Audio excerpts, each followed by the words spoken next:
I was thrown out after secretly paying my parents' mortgage. I cut off $150,000 of support, let the bank take their house, and finally took back my life fully. Mom yelled at me to get out and never come back, so I left. Weeks later, Dad asked why I'd stopped paying the mortgage. My answer: shut them down completely. This happened 3 months ago, and I'm still processing it all. Buckle up, because this story has everything: entitled parents, financial manipulation, family drama, and honestly, the most satisfying ending you'll ever read. I'm using fake names, obviously, for privacy reasons, but everything else is 100% true and documented. I'm 29, male, and this whole nightmare situation started way back when I was a kid growing up in a middle-class suburb outside Phoenix. My family was the definition of dysfunctional, but I didn't realize just how bad it was until I got older and gained some perspective. My mom, Linda, was basically a walking stereotype of everything wrong with entitled women who refuse to grow up. Picture this: a 45-year-old former cheerleader who peaked in high school and never got over it. She worked part-time as a receptionist at some fancy dental office, but only because it made her feel important and superior to work somewhere with wealthy clients. She'd constantly talk about the expensive cars in the parking lot and how the patients dressed. Dad, Robert, was this quiet, hardworking guy who managed a small warehouse for a plumbing supply company. Good dude, but completely beaten down by my mom. She had him so whipped that he'd just nod and agree with whatever crazy stuff came out of her mouth. I never once saw him stand up to her about anything. Here's the thing about my mom: she was obsessed with appearances and money, but had zero work ethic. She'd drive by these massive houses in the rich neighborhoods and complain, "Why can't we have nice things like that?" While spending $200 a week on her nails, hair, and shopping, she'd whine about being poor while ordering takeout 4 nights a week because cooking was beneath her. My younger sister Emma saw through the nonsense early and basically became a rebel. She started hanging with the alternative crowd, got piercings, the whole deal. Mom hated it because Emma wasn't playing into her perfect family fantasy. Me? I became the golden child by default because I was good at math and had natural leadership skills. But even then, nothing was ever good enough. Get an A? Why wasn't it an A+? Make the honor roll? Tommy's mom says he's getting scholarships. It was exhausting trying to meet her impossible standards. The money fights between my parents were constant. Dad would come home tired from working 50+ hours a week, and Mom would immediately start complaining about how they couldn't afford this or that. But she'd never suggest working full-time herself. That was the man's responsibility, according to her outdated mindset. I learned early that education was my ticket out.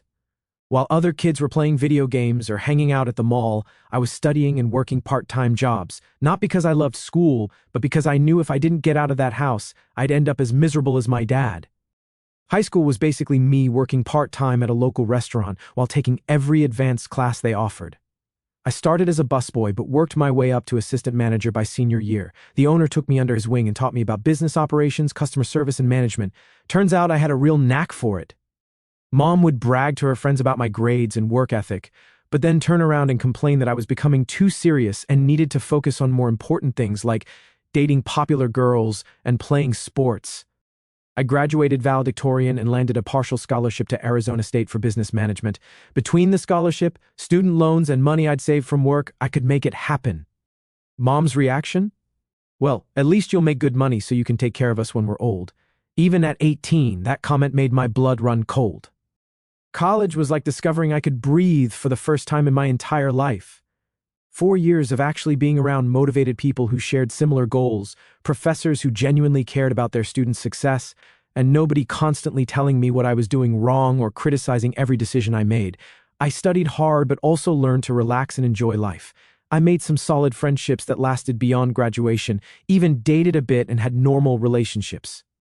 I graduated with a 3.7 GPA and immediately got recruited by a mid-sized commercial real estate company in Phoenix doing property management and sales. Starting salary was $72,000 plus commission, which felt like winning the lottery compared to what I grew up with. I got my own apartment, a decent car, and for the first time in my life, I had money left over after paying bills. I thought I'd made it out of the dysfunction and could finally build my own life. I should have known Mom would find a way to ruin it. There I was, 23 years old, finally living my own life in Phoenix, good job with advancement potential, decent apartment, actually had a social life for once. I'd drive back home maybe once a month for dinner, mostly because I felt bad for Dad. Those dinners were always the same routine. Mom would spend the first hour complaining about everything: her job, the neighbors, how expensive everything was, how other people's kids bought their parents nice things. Dad would just sit there eating in silence while she went off on these rants. Then she'd start in on me. "You know, Jake, now that you're making all this money, you should really help your family out more." Or, "I saw Jennifer's son bought her a new car. Must be nice to have a son who appreciates his mother." The guilt trips were relentless, but I held firm. I was finally building my own life and wasn't about to let her manipulation drag me back down. Then 2018 happened, and everything went downhill fast. The plumbing supply company got bought out by some massive corporate chain that cared more about profits than people. They basically fired everyone over 40 to bring in younger, cheaper workers who would accept lower wages and fewer benefits.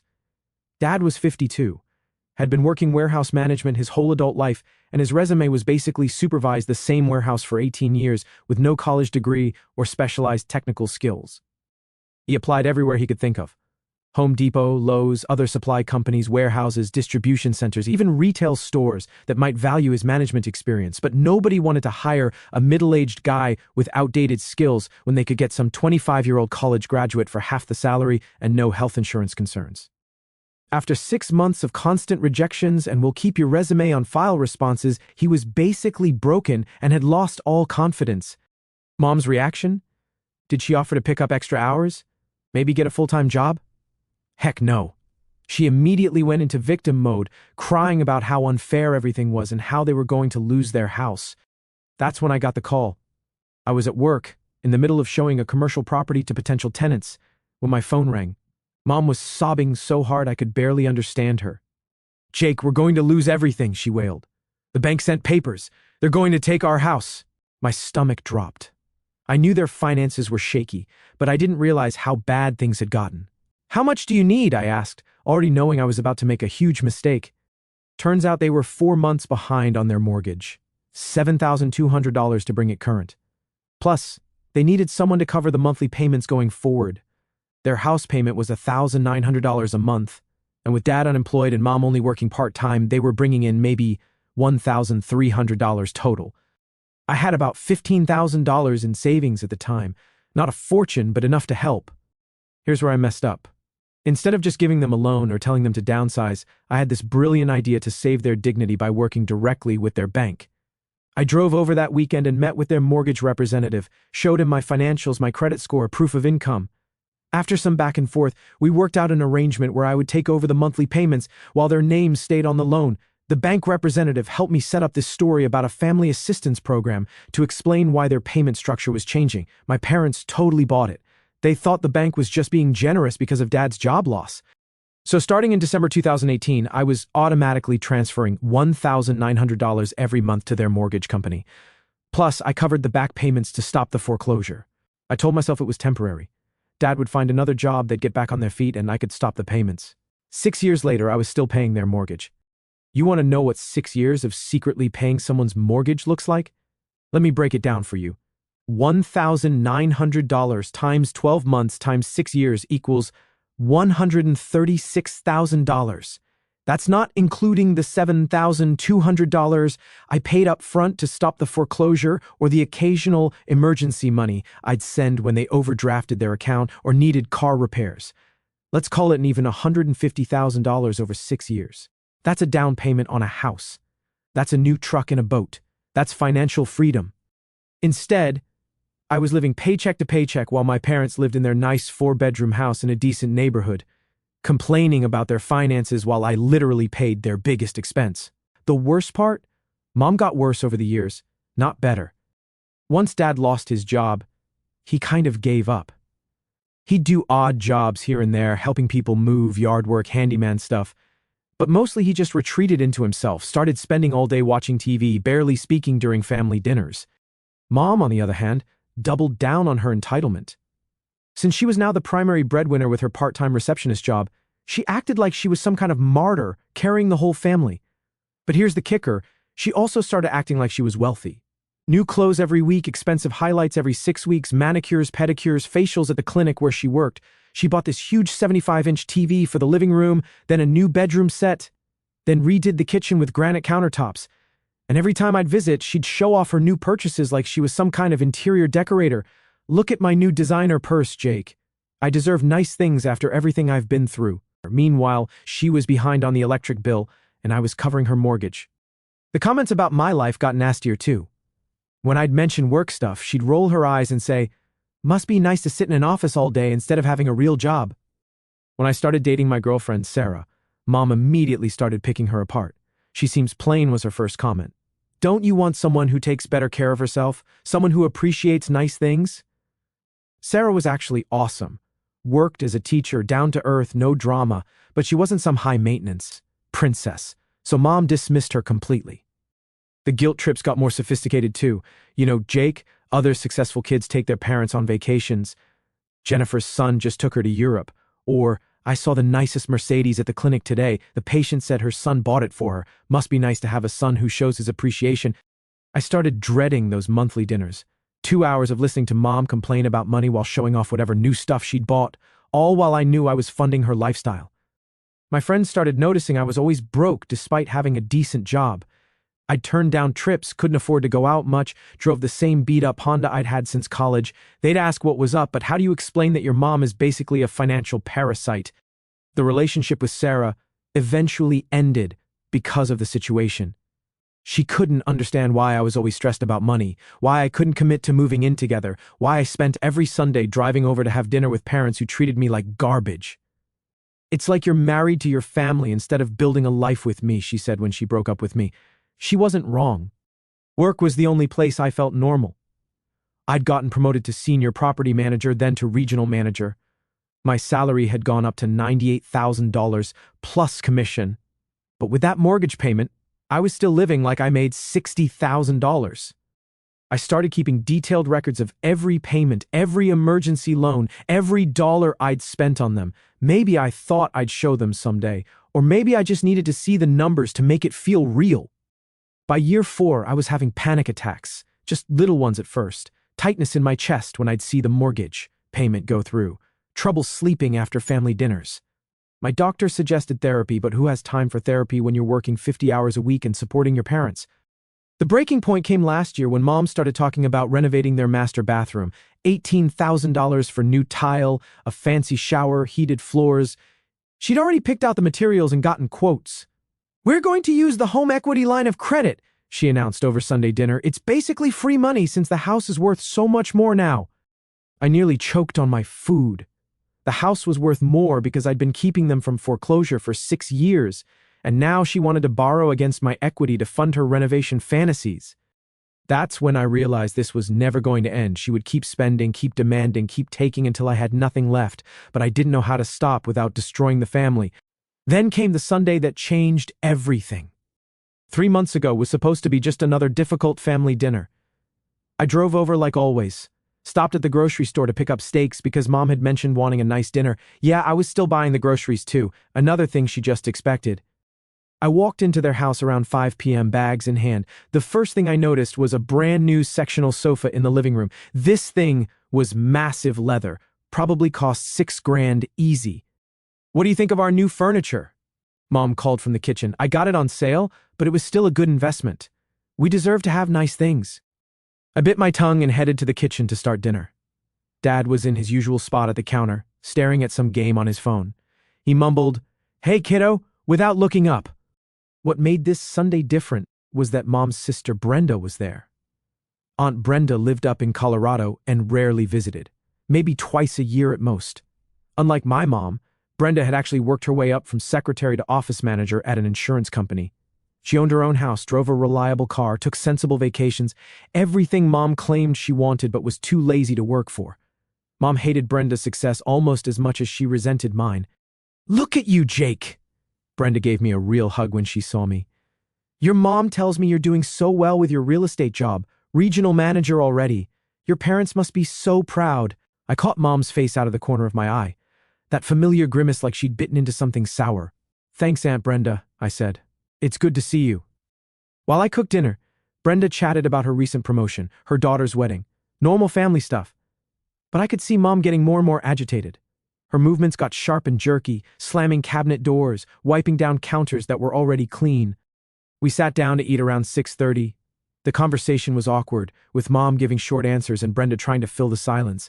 I was actually starting to feel bad for my aunt. She had no idea she was walking into a minefield.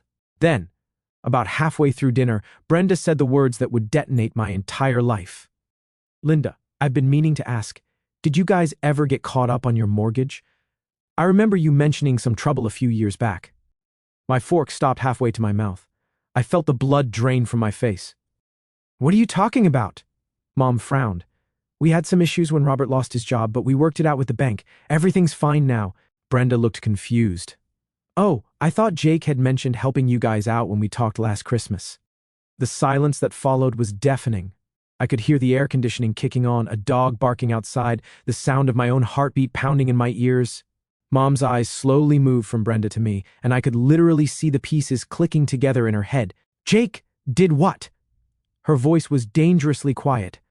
Brenda realized she'd messed up. "I must have misunderstood." She backpedaled.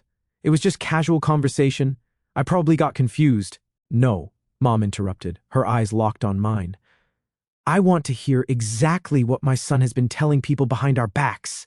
I set down my fork with shaking hands. After 6 years of hiding this, it was all about to come out. "I wasn't talking behind your back," I said carefully. "Then what were you doing?" she demanded, her voice getting louder. I took a deep breath. "When Dad lost his job, you were 4 months behind on the mortgage. The bank was starting foreclosure. I paid the back payments and arranged to take over the monthly payments directly." The color drained from Mom's face, then came rushing back like a tsunami. "You did what?" "I've been paying your mortgage for the past 6 years," I said quietly. "I wanted to help, and I knew you'd never accept it if I offered directly." What happened next was like watching a nuclear bomb go off in slow motion. I've replayed that moment 1,000 times and it still doesn't feel real. The way Mom's face went through this whole spectrum of emotions, confusion, realization, embarrassment, and then pure unbridled rage. "So you went behind our backs?" Her voice was rising with each word. "Made us look like charity cases to the whole family?" "Nobody knows except you, me, the bank, and apparently Brenda," I said, trying to stay calm. "It wasn't about charity. It was about keeping you from losing your house." "Our house?" Mom stood up so fast her chair almost fell over. "You mean the house you think you own now? Is that why you're always acting like you know better than us? Because you think this is your house?" Dad finally looked up from his plate. "Linda, maybe we should—" "Be quiet, Robert," she snapped. "I want to hear this." She turned back to me, and the look in her eyes was pure venom. "You arrogant little jerk. You think because you make good money you can just swoop in and save us poor, stupid parents? You think we're too incompetent to handle our own lives?" "That's not what I thought," I protested. "I just wanted to help." "Help?" She laughed, but it was this harsh, bitter sound. "You call lying to us for 6 years helping? You call going behind our backs and making us look pathetic helping?" "You were about to lose your house," I shot back, my own anger finally surfacing. "The bank was literally weeks away from foreclosing. Everything you worked for would have been gone. So you decided to play God?" Her face was purple now. "Decided that we were too stupid to figure it out ourselves?" "You couldn't figure it out." I stood up to face her. "Dad's been unemployed for 6 years. Your part-time job barely covers groceries. Without me, you'd be living in some apartment right now." The words hung in the air like a grenade with the pin pulled. Mom's hands were shaking as she pointed at me. "How dare you talk to me like that? After everything I've done for you, everything I've sacrificed, you ungrateful piece of garbage!" "Sacrificed?" I couldn't help but laugh. "What have you sacrificed? You work 20 hours a week, spend money on stupid stuff constantly, and act like you're doing me a favor by letting me pay your bills. I raised you," she screamed. "I gave you everything. And this is how you repay me? By humiliating me in front of my sister?" "I repaid you by keeping a roof over your head for 6 years, I yelled back, "while you treated me like garbage and acted like nothing I did was ever good enough." "You want to know what's not good enough?" she snarled. "Having a son who thinks he's better than his family, who lies and manipulates and acts like he owns us." "I don't want to own you," I was shouting now too. "I just wanted to help. But you can't accept help without making it about your pride and your ego." She moved closer, her face twisted with rage. "Well, here's some reality for you, you arrogant jerk. This is my house, my home, and you are no longer welcome here." The room went dead silent. Even the background noise seemed to fade away. Get out, she said, her voice cold and controlled. Get out of my house and never come back. Since you think you own this place, let me make it crystal clear you don't, and you never will. I stood there stunned. Despite all the fighting, despite how toxic she'd become, she'd never explicitly kicked me out before. Linda, that's enough, Dad finally said. But it was way too little, way too late. Fine, I said, my voice surprisingly steady. If that's what you want. I grabbed my keys and headed for the door. Behind me, I could hear Brenda trying to mediate. Linda, you don't mean that, you're upset. But I knew my mother. Once she made a declaration like that, she never backed down. I walked out the front door and didn't look back. In my car, I sat for a few minutes, hands gripping the steering wheel. 6 years of financial support, 6 years of putting their needs before my own, 6 years of enduring criticism and manipulation, and it ended with being thrown out of the house I'd been paying for. The drive home was a blur of anger and hurt, but by the time I got to my apartment, something had shifted inside me for the first time in 6 years. I wasn't their problem solver. I wasn't their safety net. I wasn't responsible for their poor decisions. I was free, and I was about to make sure they understood exactly what that meant. That night, I sat in my apartment with my laptop staring at my bank's website. There it was, the automatic transfer I'd set up 6 years ago, $1,900 on the 15th of every month, like clockwork. My finger hovered over the cancel recurring payment button. 6 years, $150,000, and it ended with me being called an arrogant jerk and kicked out of the house I'd been paying for. I clicked cancel. A confirmation screen popped up. Are you sure you want to cancel this recurring payment? Get out and never come back. Mom's words echoed in my head. I clicked confirm. Just like that, it was done. After 6 years of being their financial life support, I'd pulled the plug, but I wasn't finished yet. I opened a new browser tab and started doing some research. See, I'd learned a few things about finances and property records during my years in real estate. Amazing what you can find out when you know where to look. Turns out my parents had taken out a home equity line of credit 18 months ago.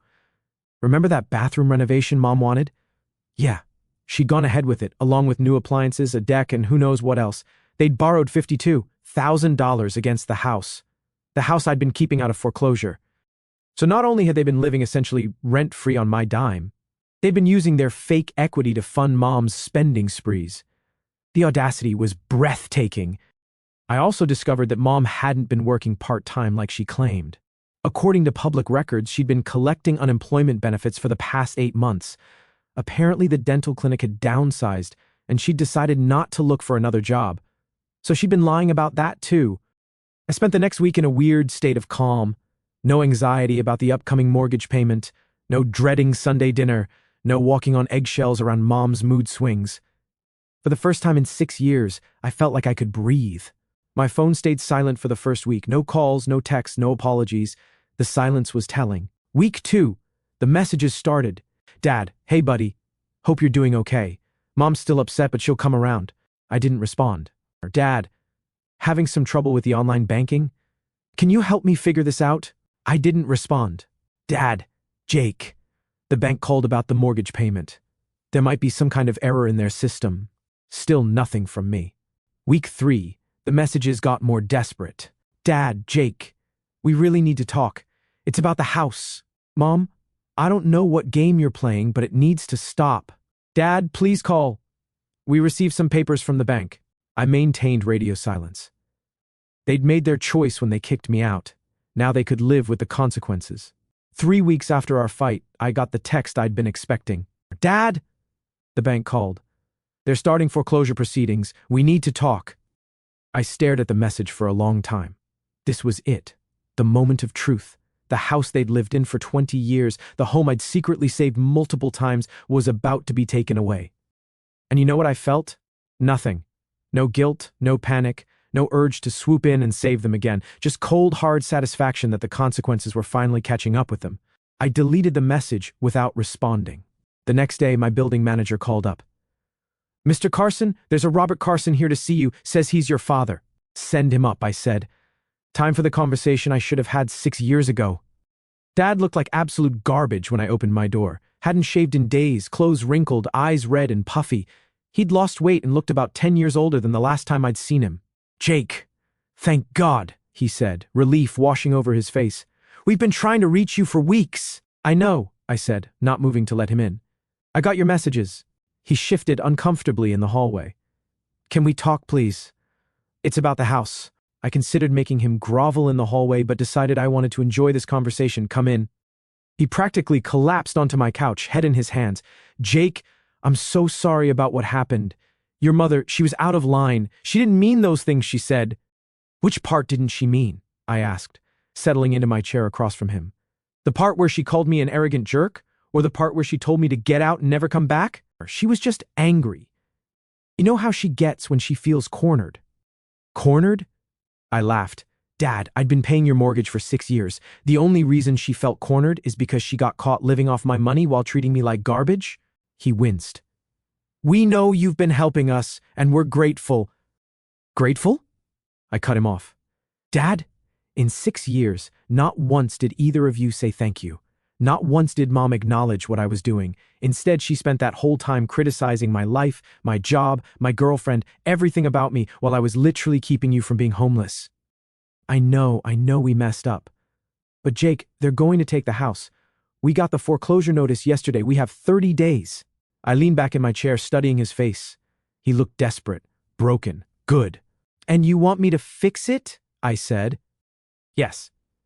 I mean, if you could just start the payments again, maybe talk to the bank like nothing happened. We'll make it right, I swear. Your mother knows she went too far. She's been crying for days. Has she now?